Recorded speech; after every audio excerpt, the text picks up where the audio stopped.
V sobotu 13. augusta zavítali na pozvanie okresného predsedu politickej strany SAS Jozefa Pajera do Čadce ministri vlády Slovenskej republiky, a to minister hospodárstva Juraj Miškov a minister kultúry Daniel Krajcer.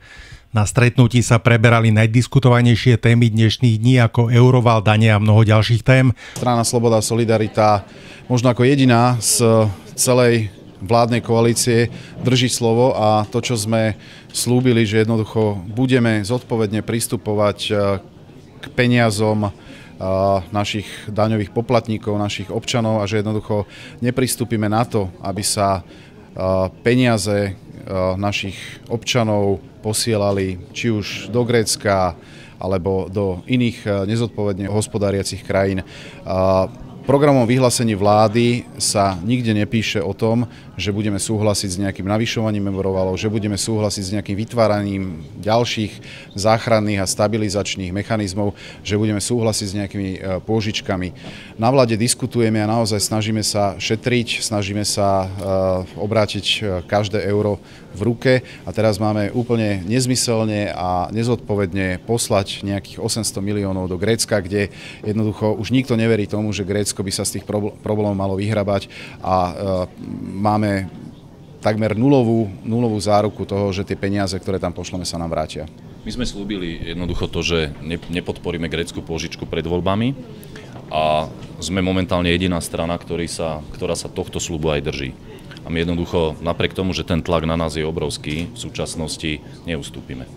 Môžeme to garantovať aj Kysučanom, pretože každého táto téma musí zaujímať, že jednoducho v tejto veci SAS neustúpi a dodrží to, s čím išla do volieb a čo hovoríme aj po voľbách. Rovnako sa to týka aj druhej významnej témy, ktorá určite občanov zaujíma, a to sú rôzne návrhy a snahy presadiť vyššie dane.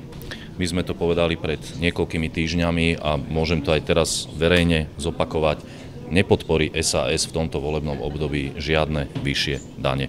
To je naozaj vec, na ktorej trváme a ktorú voči voličom jednoducho dodržíme. Vzhľadom k tomu, že región Kisúc je známy tým, že sa tu kúri 9 mesiacov v roku, odznela i téma dotácií na obnoviteľné zdroje energie a dotácie v súvislosti s vykurovaním. Je to jedna z priorít môjho ministerstva stransparentniť všetky väzby a celý proces v energetike, odstrániť, alebo v čo najväčšej možnej miere odstrániť monopolizáciu v energetike, pustiť konkurentov na trh, aby sa bili o zákazníkov a tým tlakom tej konkurencie prispeli k znižovaniu cien energie. Na druhej strane chcem povedať, že nebudeme podporovať žiadne nejaké vybrané podnikateľské skupiny, ako to bolo v prípade, povedzme, solárnych elektrární, ale budeme mať snahu podporovať v energetike obyčajných ľudí. Čo sa týka nášho regiónu, najviac preberanou témou bola zamestnanosť na Kysuciach a prediskutovala sa i téma fungovania kultúry v našom regióne a na Slovensku.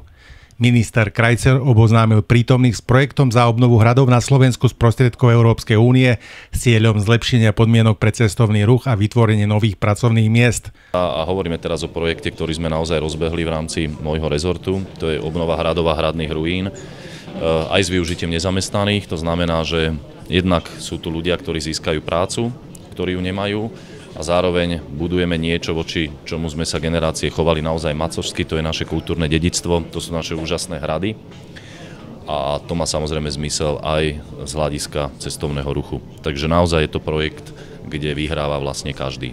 Obaja ministri svojou návštevou potvrdili, že región Kisúc im nie je ľahostajný a prislúbili podporu tomuto regiónu.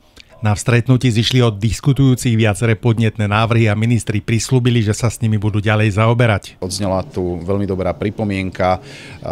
Máme program dotácie kotlov na biomasu, ale ako mi povedal jeden z diskutérov, tento program alebo získanie tejto dotácie je administratívne mimoriadne náročné. Ja si odtiaľ to odnášam taký podnet a bude mať snahu zjednodušiť čerpanie tejto dotácie, aby povedzme aj na Kysuciach, kde sa kúri tuhým palivom, bolo možné oveľa ľahšie tieto dotácie zo strany štátu a ministerstva hospodárstva získať.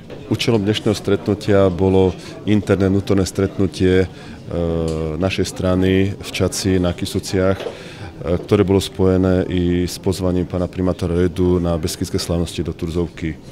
My sme preberali podnety občanov a ešte si sadneme ku zlepšeniu fungovaniu strany na Kysuciach a v kysuckých podmienkach.